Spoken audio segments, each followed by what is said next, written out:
to this, we've showed you how to process flowers. I've showed you how we open the box and how we process everything. Today, we have Jenny here with us. I am so excited. Jenny and I go way back. She actually worked for our farm kind of in the beginning stages when we first started a flower shop. And we just always seem to kind of come together, especially around flowers. And so today we are actually going to take some of the beautiful flowers that you see here that we produce and some other flowers that Jenny was able to pick up at the market and make some fall arrangements. Hopefully this inspires you. So here we are. Again, this is Jenny and Nicolette's Inspirations. And Jenny, you have your own group, Facebook group. I do.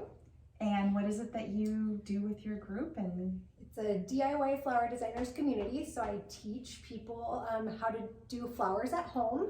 I'm a florist with 22 years experience, and I thought it would be really fun to be able to teach others how to just bring flowers into their home and enjoy them. So that's kind of what I'm doing. It's been awesome. Awesome.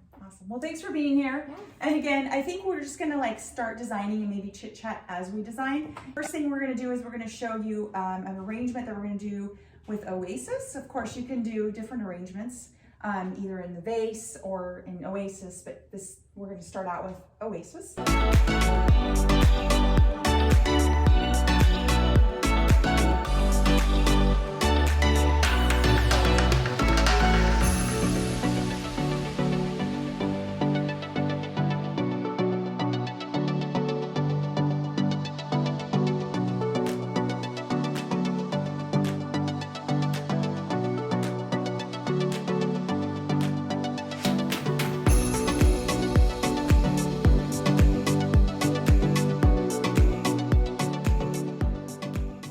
So for Oasis, it's just one of those things.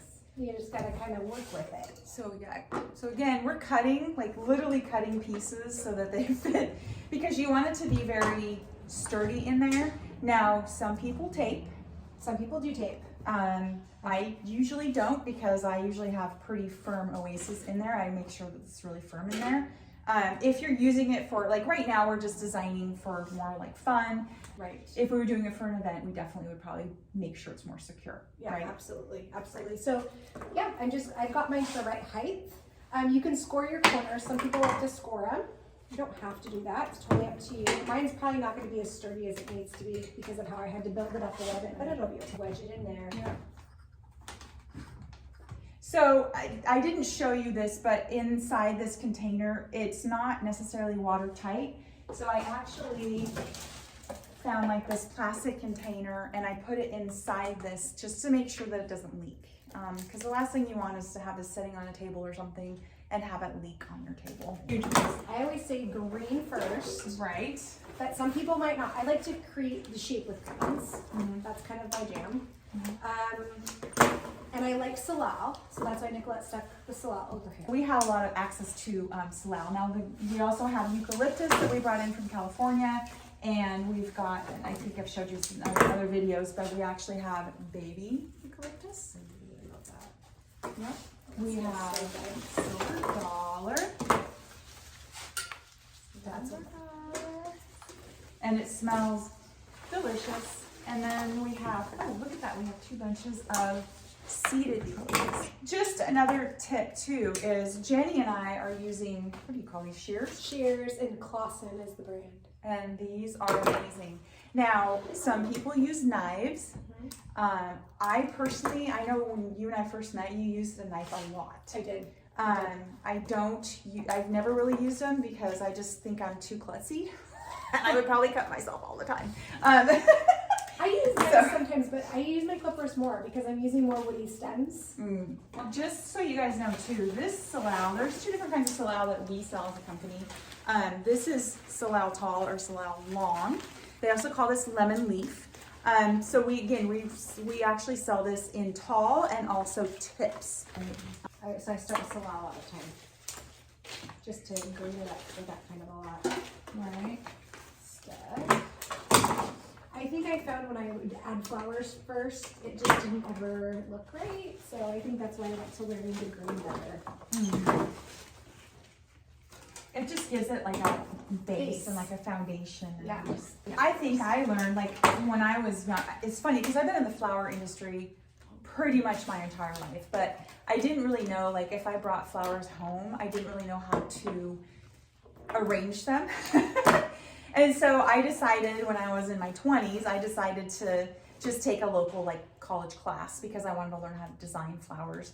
And I remember using a lot of leather for. I think leather leaf is a great one to learn with. Right, it is. Because you can use it a lot of different ways. You can use all the pieces of it if you're stripping it down. Right. Like you really can use that. You know, you can, whatever you don't use in a big arrangement, you can turn around and put it in a smaller arrangement. Exactly. Yeah, so I break the line of the container. You do what? It's called breaking the line of the container, where you always have greens, and then I'll do it again with flowers. So it breaks the line. So like when you, let's say you didn't, so your eye goes right to the container, right? Mm-hmm. Now if you make it so that it rests on here, and it's called breaking the line. You put a green right up against it. It breaks the line of the container. Then look, your eye doesn't go to the top of the container. So when I get enough salal in here, it will go, you know, it'll be covered that way. Okay. And then I also will go back with flowers and kind of put some in that too, so that the eye, when you look at an arrangement, your eye will go to the flower. Okay, nice. I want it to be, look at like a garden. Right. Flowing out, right? Mm-hmm.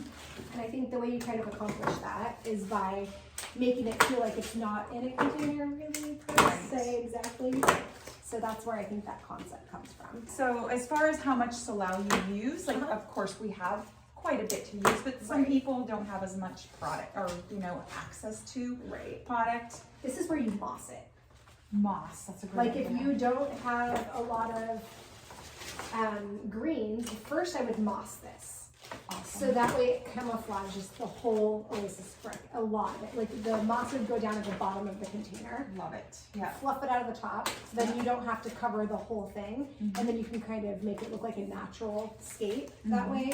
I'm lucky in that way that I have access to flowers. But I mean, even if I don't, you know, because we don't grow flowers here in Washington year round, and it's expensive to ship product up from California, so I don't always have flowers like this, like you've seen in this sea of flowers that we're working with right now. So it's a blessing to be able to work with cut flowers. Like live flowers, there's something very healing about them. They have energy, they uplift the space, they're phenomenal, and that's part of the, for me, that's how I, you know, feel about flowers. It's like nature, getting back to nature in a way. It really is, and it's like, it's grounding.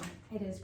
You know what I mean? It's very grounding. It changes the environment and the and the vibe and energy. Yeah, absolutely. Yeah. Okay, so right now I'm gonna add one more thing to the top, but mine's kind of taking a. It's beautiful. It's going organic. It definitely is. You know me. You know organic. I am yeah, exactly. So this is my start to my greening. Ooh, I love this. So I like that high back. It looks good. Yeah.